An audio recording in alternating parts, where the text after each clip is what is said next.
No, what I need is Okay. a booster seat.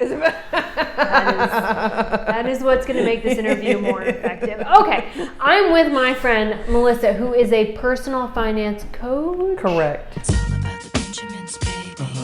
It's all about the Benjamins, baby. I'm Melissa, and I became debt-free so I could pursue my dream of meeting Elton John. I've been to 47 Elton John concerts. So relatable.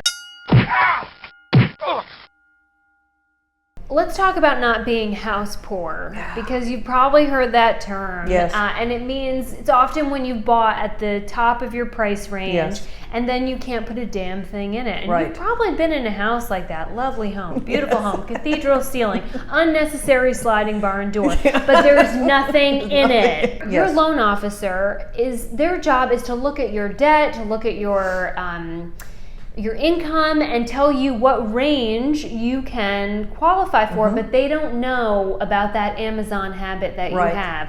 They don't know that you get high every time the UPS man comes around and drops you off more stuff. But Melissa, what kinds of exercises do you need to go through even after you've been pre-qualified to say, okay, I can afford that house, but can I afford that house and not be house poor? You know, a lot of people also make financial decisions based on, well, I'll never lose my job. Well, COVID taught us that, that's not necessarily the case. So if you lost your job, can you still make that mortgage payment comfortably? Or are you going to be, always scrambling, always stressed out every single month to make that mortgage payment? I mean, typically a mortgage payment should not be any more than 25% of your income. When you buy a home, especially if you're coming from an apartment, I had an apartment that I could touch the back wall from the front door. Right. I mean, it was wonderful. I don't know why I ever got rid of it. But it was cheap and it was small. And then I bought the Babe Cave, which Yes. was 2,000 square feet. It was like owning Downton Abbey, but without the outfit. None of the outfit and none of the delicious men that went with that show. Anyway, I spent so much more money in cleaning supplies, in toilet paper. I had whole rooms that I never went in that I had to furnish. And so it's all these other costs that you're not thinking about. And so can you talk about that a little bit, just the true cost of home ownership? It's, 10 grand, 15 grand to replace a roof sometimes. I'll just renovate the kitchen. Well, that's a $30,000, $40,000 venture, Major appliances are expensive. Water heaters are expensive to replace. We have a yard. Okay, we need shovels, we need rakes, we need a lawnmower, we need, all these things that go along with that. Let me teach you how to keep your landscaping costs low. It's called mulch. Mulch.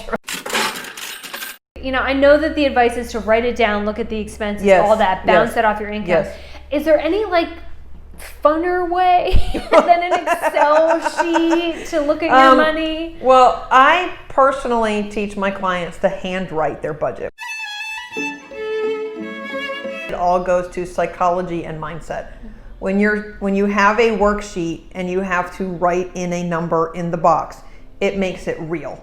Rather than typing everything in Excel and hitting a button and letting Excel run all the numbers for you, right? I do everything on pen and paper. Okay. I have a notebook from the dollar store that I do my monthly budget in. You probably had a coupon for it. It's honest to God, not fancy. The budget is just the GPS for your money. So we were talking earlier about, remember when we used to have to print the map, and we don't print maps anymore, we all use our Archaic phones. time. So when you ask Siri for directions to go someplace and Siri gives you the directions, you follow the directions. If you don't follow the directions, you're going to get lost. That's what the budget is for your money. You tell your money where to go, and then it's your job to make sure your money goes where you tell it to go.